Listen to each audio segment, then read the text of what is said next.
Assalamualaikum warahmatullahi wabarakatuh. Di sini saya akan mempresentasikan terkait tugas dari mata kuliah perencanaan wilayah, yaitu dengan judul Pembangunan Wilayah Berdasarkan Pendekatan Klaster dengan dosen pengampu yaitu Bapak Asirin, STMT. Pada presentasi kali ini itu disusun oleh saya sendiri yaitu Tania Putri Madika dengan NIM 1202200001 dari kelas RA. Untuk outline pada pembahasan kali ini meliputi latar belakang dan sejarah kemunculan teori keunggulan kompetitif dan klaster, lalu ada pokok-pokok pemikiran pendekatan keunggulan kompetitif, lalu peran klaster, manfaat klaster, pembangunan regional dalam pendekatan klaster, serta kritik terhadap teori klaster.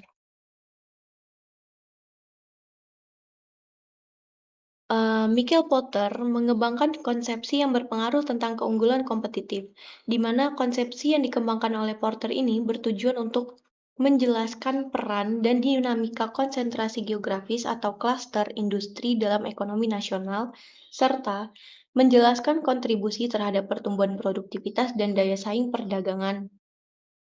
Konsep ini dikembangkan oleh Michael Eugene Porter dengan dilatar belakangi atas lambatnya pertumbuhan ekonomi di Amerika Serikat dan adanya tekanan krisis ekonomi. Dapat dilihat pada grafik bahwasanya terlampir grafik perkembangan ekonomi Amerika Serikat pada tahun 1990 sampai 2018. Menurut Porter sendiri, untuk pendekatan tradisional itu pembangunan ekonomi tidak berfungsi, dan pendekatan tradisional tersebut meliputi yang pertama ada perbaikan lingkungan dan iklim bisnis, bersaing secara agresif untuk investasi dan pabrik baru, lalu yang kedua ada pembangunan industri-industri berteknologi tinggi, serta pembangunan pertumbuhan yang tinggi dengan cara berinvestasi pada infrastruktur dan proyek kawasan industri. Oleh karena itu, menurut Porter, perlu pembentukan ulang model pengembangan ekonomi wilayah dengan memahami terlebih dahulu faktor-faktor penentu keunggulan kompetitif dalam ekonomi global yang modern. Untuk menciptakan keunggulan yang kompetitif, Porter mengembangkan kebijakan klaster. Porter mengklaim bahwa cara pandang dengan kebijakan klaster merupakan cara pandang baru dibandingkan dengan cara pandang lama yang fokus pada kebijakan industri, di mana kebijakan industri tersebut dianggap melemahkan kompetisi sehingga melemahkan kemampuan produktivitas dan inovasi industri. Lalu selanjutnya ada pokok-pokok pemikiran pendekatan keunggulan kompetitif menurut Porter, di mana dia mengusulkan arah baru pengembangan wilayah, yaitu yang pertama, pembangunan berfokus pada keunggulan kompetitif, bukan penciptaan lapangan kerja. Lalu pembangunan berbasis klaster yang mencerminkan inti dari pendorong terciptanya lapangan kerja dan upah. Lalu yang ketiga ada pembangunan kekuatan yang ada saat ini dan yang potensial untuk dikembangkan, pengembangan strategi pembangunan daripada daftar tindakan, pembangunan dengan prioritas dan urutan atau sequence, lalu pembangunan berdasarkan data, bukan politik atau pemikiran penuh harapan semata. Porter menyarankan agar kebijakan pengembangan regional perlu fokus pada pengembangan keunggulan kompetitif. Wilayah yang kompetitif itu merupakan perusahaan-perusahaan di wilayah tersebut beroperasi secara kompetitif atau unggul dengan wilayah lain, baik dalam skala nasional maupun global, sehingga dinilai mampu memelihara dan memperbaiki upah serta standar hidup.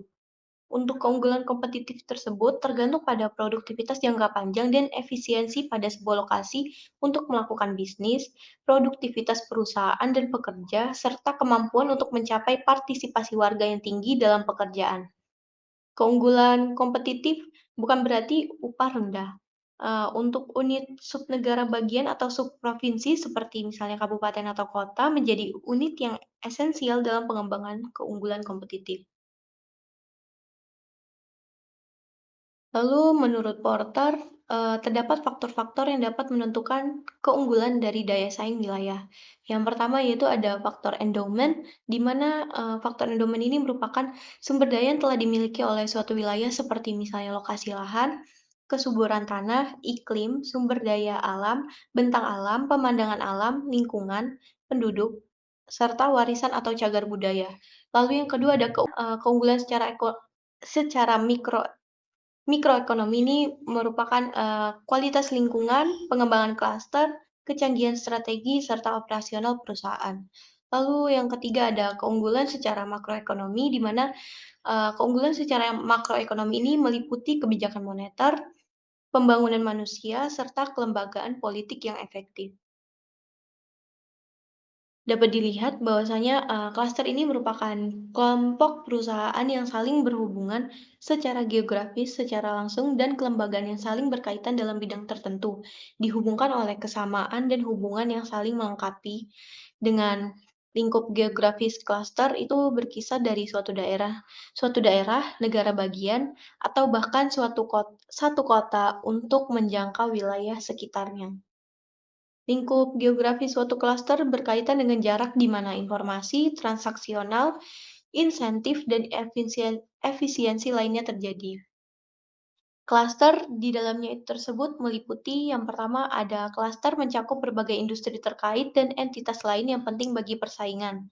Misalnya, seperti pemasok input input khusus seperti komponen, permesinan, dan layanan, serta penyedia infrastruktur khusus.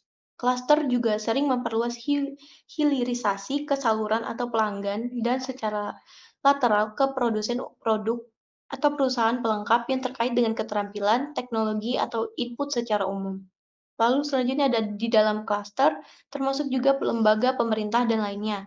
Misalnya seperti universitas, lembaga think tank atau pusat penelitian, penyedia pelatihan kejuruan, lembaga penetapan standar, asosiasi perdagangan yang menyediakan pelatihan khusus, pendidikan, informasi, penelitian, serta dukungan teknis. Lalu selanjutnya yaitu klaster termasuk juga asosiasi perdagangan dan badan kolektif lainnya yang melibatkan anggota klaster. Lalu perusahaan asing yang melakukan investasi permanen juga dapat menjadi dan merupakan bagian dari klaster. Porter mencontohkan beberapa klaster, antara lain seperti, klaster anggur di California, klaster industri hayati di Massachusetts, dan klaster multimedia di Manhattan, serta klaster multimedia di San Francisco Bay.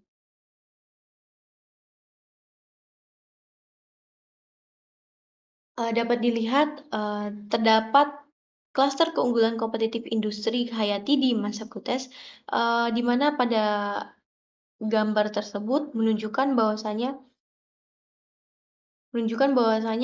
klaster itu terjadi di banyak jenis industri, di bidang yang lebih kecil dan bahkan di beberapa industri lokal seperti misalnya, restoran, dealer mobil, dan toko barang antik.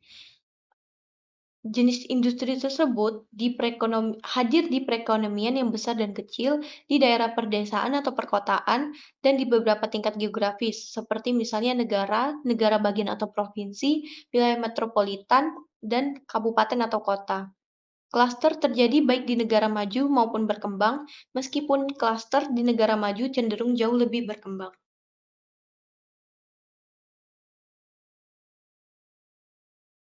Lalu selanjutnya ada komposisi klaster di Amerika Serikat dan fungsi dalam mempengaruhi persaingan, di mana pada komposisi ekonomi wilayah berdasarkan klaster dibedakan menjadi dua. Yang pertama yaitu ada klaster global, di mana klaster global ini melayani dalam lingkup pasar nasional dan global, mudah terpapar kompetisi dengan wilayah dan negara lain. Lalu untuk klaster lokal yaitu melayani pasar lokal, sedikit terpapar kompetisi dengan wilayah lain di dalam negeri maupun di luar negeri.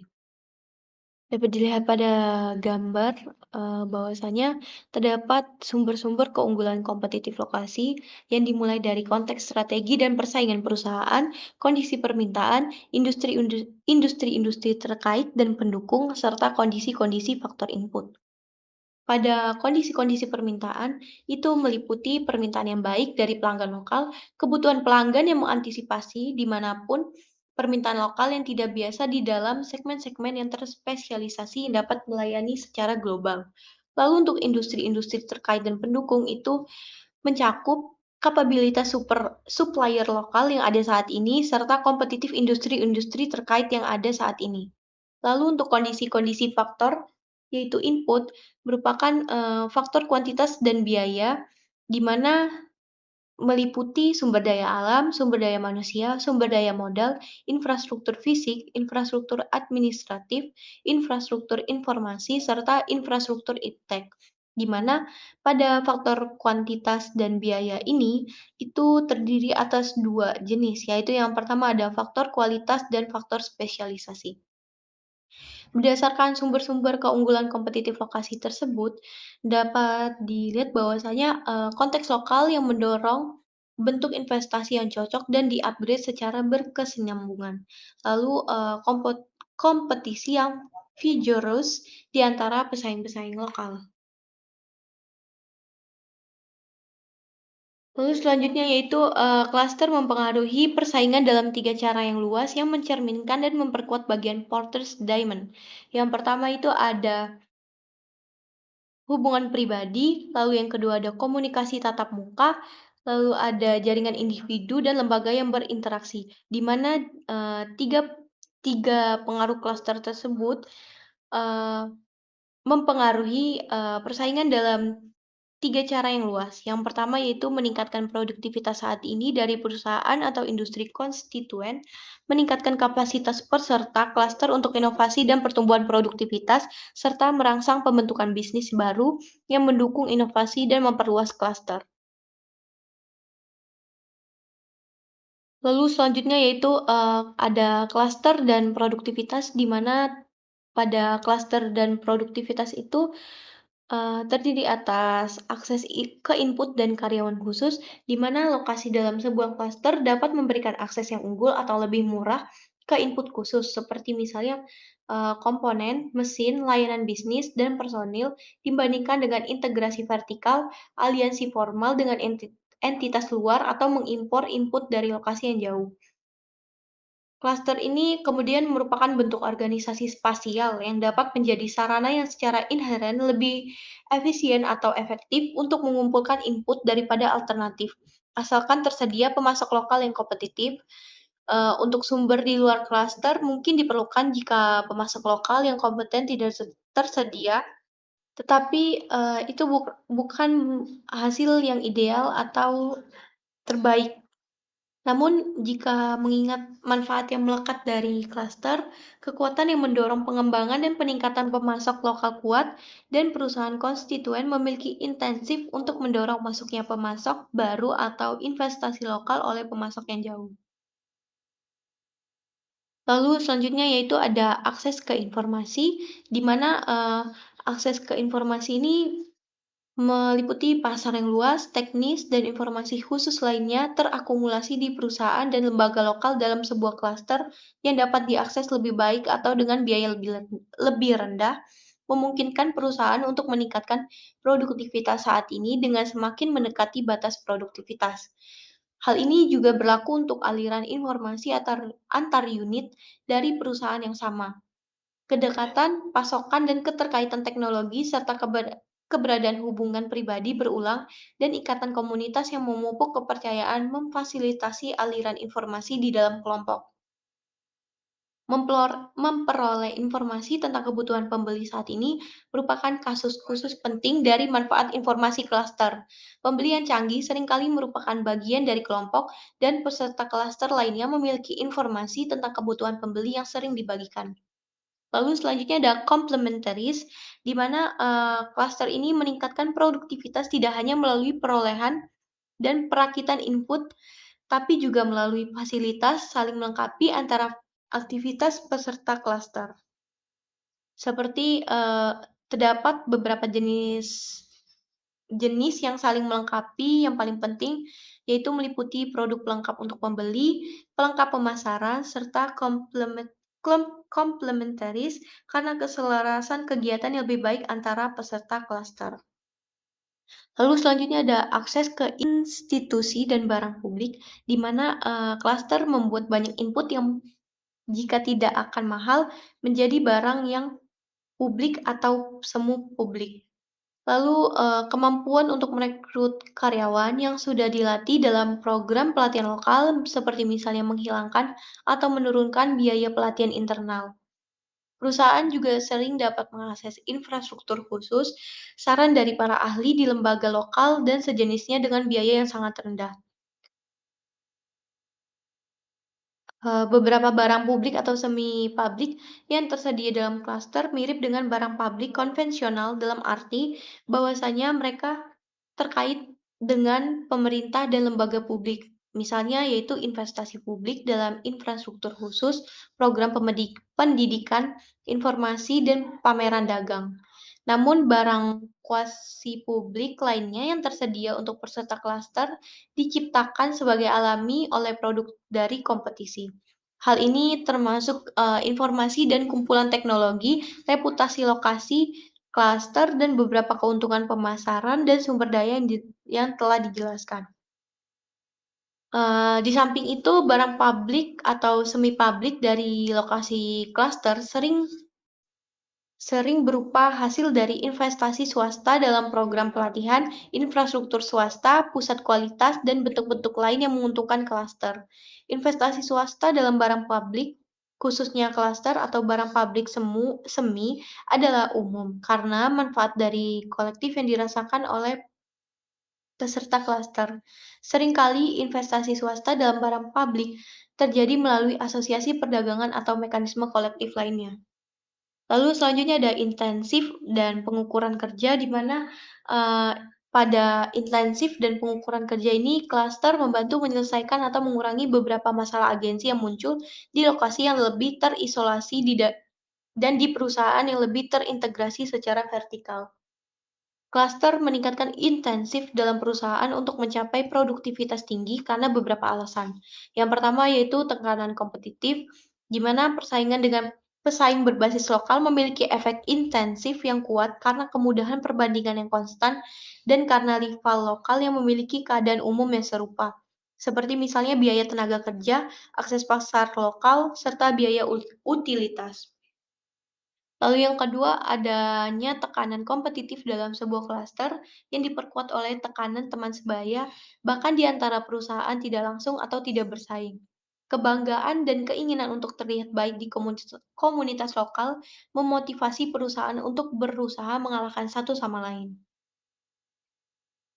Lalu ada klaster dan inovasi di mana, pada klaster dan inovasi sama pentingnya dengan manfaat dalam produktivitas saat ini adalah, peran klaster dalam inovasi dan pertumbuhan produktivitas.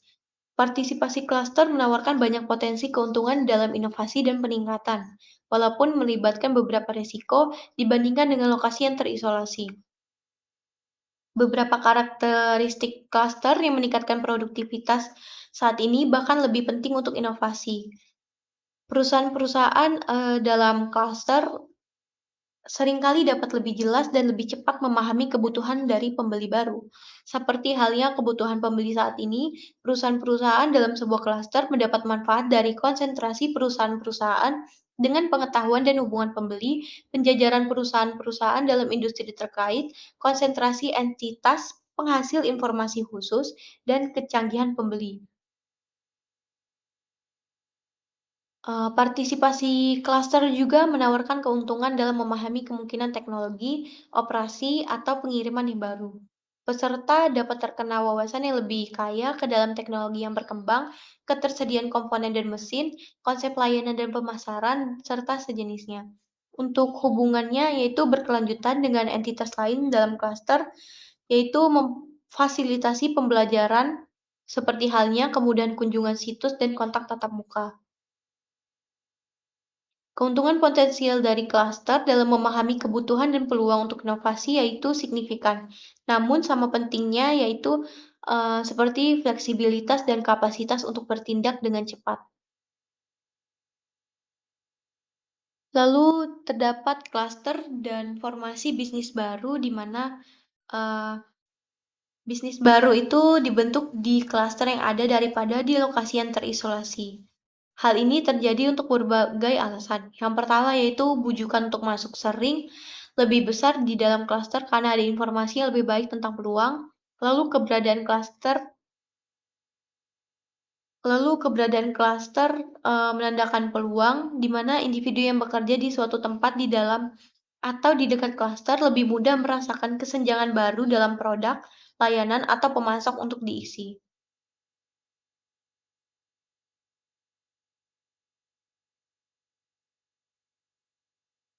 Dengan adanya teori klaster ini, Porter menyarankan bahwasanya perdagangan internal di dalam negara merupakan kekuatan yang utama untuk meningkatkan produktivitas, seperti misalnya perdagangan dan negara-negara tetangga yang berdekatan. Pembentukan klaster adalah bagian penting dari pembangunan ekonomi. Proses di mana klaster muncul, berkembang, dan menurun perlu dipahami. Kemudian, terdapat manfaat klaster sebagai alat pengembangan ekonomi wilayah yang meliputi, yang pertama itu meningkatkan keterkaitan atau linkage dan limpahan atau spillover untuk mendorong perkembangan ekonomi yang pesat, lalu meningkatkan jumlah perusahaan terkait atau multiplikasi, serta meningkatkan efisiensi dan efektivitas kebijakan ekonomi tradisional.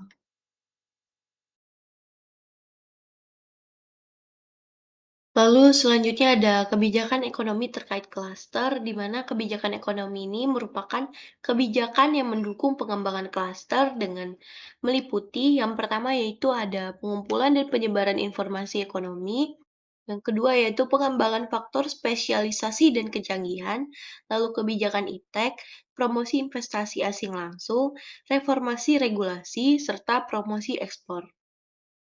Porter, menekankan bahwasanya kebijakan klaster berbeda dengan kebijakan industri yang sebelumnya banyak dipakai oleh pemerintah. Sementara itu, Porter juga mengklaim bahwasanya kebijakan klaster merupakan kebijakan dengan cara pandang baru. Adapun, perbedaan dari kebijakan industri dan kebijakan klaster adalah yang pertama, dari kebijakan industri itu bertumpu pada pandangan persaingan internasional atau lebih umumnya dikenal sebagai lokasional, di mana beberapa industri menawarkan prospek penciptaan kekayaan yang lebih besar daripada yang lain. Industri yang diinginkan seperti misalnya teknologi tinggi, pertumbuhan, harus ditargetkan untuk mendapatkan dukungan. Lalu yang kedua ada kebijakan industri melihat keunggulan kompetitif yang sangat ditentukan oleh peningkatan pengembalian skala. Mengingat pentingnya skala, pemerintah harus memelihara industri-industri baru yang diprioritaskan hingga mencapai masa kritis melalui subsidi, penghapusan persaingan internal yang boros, perlindungan impor yang selektif, dan pembatasan investasi asing. Subsidi dan penangguhan kompetisi internal berkonsentrasi pada bidang skala sensitif seperti penelitian dan pengembangan, serta investasi fasilitas. Lalu yang ketiga yaitu, kebijakan industri ini cenderung, memusatkan keputusan intervensi di tingkat nasional. Melalui intervensi semacam itu, pemerintah ini berusaha memiringkan hasil kompetitif dan pangsa pasar internasional untuk kepentingan negara. Di mana kadang-kadang gagasan kebijakan industri ini tampaknya mencerminkan pandangan zero-sum dari persaingan internasional di mana ada kumpulan permintaan tetap untuk dilayani dan tujuannya adalah untuk mendapatkan bagian lebih besar untuk negara tertentu. Lalu selanjutnya yaitu ada kebijakan klaster, di mana kebijakan klaster ini meliputi yang pertama, yaitu kebijakan klaster ini bertumpu pada pandangan yang lebih luas dan dinamis dari persaingan antar perusahaan dan lokasi berdasarkan pada pertumbuhan produktivitas. Interkoneksi dan limpahan dalam sebuah klaster sering lebih penting untuk pertumbuhan produktivitas daripada skala perusahaan individu. Semua klaster dapat diinginkan dan semua menawarkan potensi untuk berkontribusi pada kesejahteraan. Yang penting itu bukanlah persaingan dari suatu negara atau lokasi, melainkan bagaimana cara untuk melakukannya. Lalu yang selanjutnya yaitu, teori klaster ini menyerukan untuk menyambut perusahaan asing. Karena perusahaan asing itu meningkatkan eksternalitas dan produktivitas klaster, serta aktivitas mereka di dalam suatu negara atau negara berkontribusi langsung ke lapangan kerja dan investasi lokal. Lalu selanjutnya teori klaster ini menekankan perlunya pembukaan pasar lokal yang tepat waktu dan mantap untuk impor yang meningkatkan efisiensi lokal, menyediakan input yang dibutuhkan, meningkatkan kondisi permintaan lokal, dan merangsang persaingan. Lalu selanjutnya yaitu, Klaster ini mengakui bahwasannya pentingnya inisiatif di tingkat negara bagian dan lokal. Pemerintah di bagian tingkatan harus merangkul dan mengejar keunggulan kompetitif dan spesialisasi. Apabila memungkinkan, perbedaan lokal dan sumber keunikan dibangun di atas dan diubah menjadi kekuatan. Spesialisasi juga berjanji untuk mengarah pada produk yang berbeda dan memenuhi kebutuhan baru dan memperluas pasar. Lalu selain dari itu, kebijakan klaster ini tuh berfokus dalam menghilangkan hambatan, melonggarkan kendala, serta meningkatkan inefisiensi terhadap produktivitas dan pertumbuhan produktivitas. Lalu, pemikiran klaster ini juga dapat membantu untuk memfokuskan prioritas dan memandu kebijakan dalam sains dan teknologi, pendidikan dan pelatihan, ekspor dan promosi investasi asing, serta berbagai bidang lainnya. Kemudian teori klaster juga menyarankan peran baru bagi perusahaan seperti memperbaiki kondisi faktor input, yaitu penyediaan personil yang terlatih dengan tepat, kualitas dan kesesuaian kegiatan penelitian lokal di universitas, penciptaan infrastruktur fisik yang disesuaikan dengan kebutuhan klaster, serta penyediaan informasi spesifik klaster. Kemudian, hubungan perusahaan yang sedang berlangsung dengan badan pemerintah dan lembaga lokal seperti utilitas sekolah dan kelompok penelitian diperlukan untuk memperoleh manfaat. Lalu terakhir yaitu perusahaan individual dapat secara independen mempengaruhi pengembangan klaster, namun pentingnya eksternalitas dan barang publik berarti bahwa jaringan informal dan asosiasi perdagangan formal, konsorsium, dan badan kolektif lainnya seringkali diperlukan dan sesuai.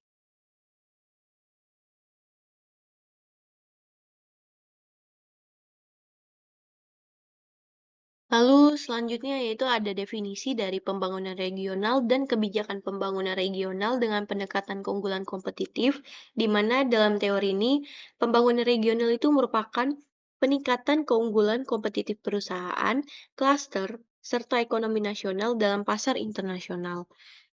Strategi ekonomi itu bukanlah pelajaran dari best practice, melainkan dari pemahaman atas kondisi dan potensi yang dimiliki dari suatu wilayah. Kemudian, perumusan strategi ekonomi untuk mencapai keunggulan kompetitif harus sesuai dengan kondisi dan potensi yang dimiliki oleh wilayah. Potensi perumusan dari strategi pembangunan regional tersebut meliputi pengembangan keunggulan nilai-nilai wilayah, pengembangan kekuatan unik yang dimiliki, pembangunan untuk mencapai dan memelihara keseimbangan dengan wilayah sekitar, serta penentuan prioritas dan urutan pengembangan merupakan hal yang fundamental untuk pengembangan ekonomi wilayah. Lalu, selanjutnya yaitu terdapat hal-hal yang perlu diperhatikan pemerintah untuk mengembangkan klaster. Yang pertama yaitu upayakan stabilitas makroekonomi dan politik, lalu tingkatkan kapasitas ekonomi mikro secara umum melalui peningkatan kualitas dan efisiensi input untuk bisnis dan lembaga yang menyediakannya, seperti misalnya pengembangan tenaga kerja yang berpendidikan, infrastruktur fisik yang sesuai, serta infrastruktur informasi yang akurat dan tepat waktu. Lalu tetapkan aturan ekonomi mikro secara keseluruhan dan insentif yang mengatur persaingan antar perusahaan yang akan mendorong pertumbuhan produktivitas. Lalu kembangkan dan implementasikan program tindakan ekonomi yang positif, khas program ekonomi jangka panjang atau proses perubahan yang memobilisasi pemerintah, pelaku bisnis, kelembagaan, serta masyarakat.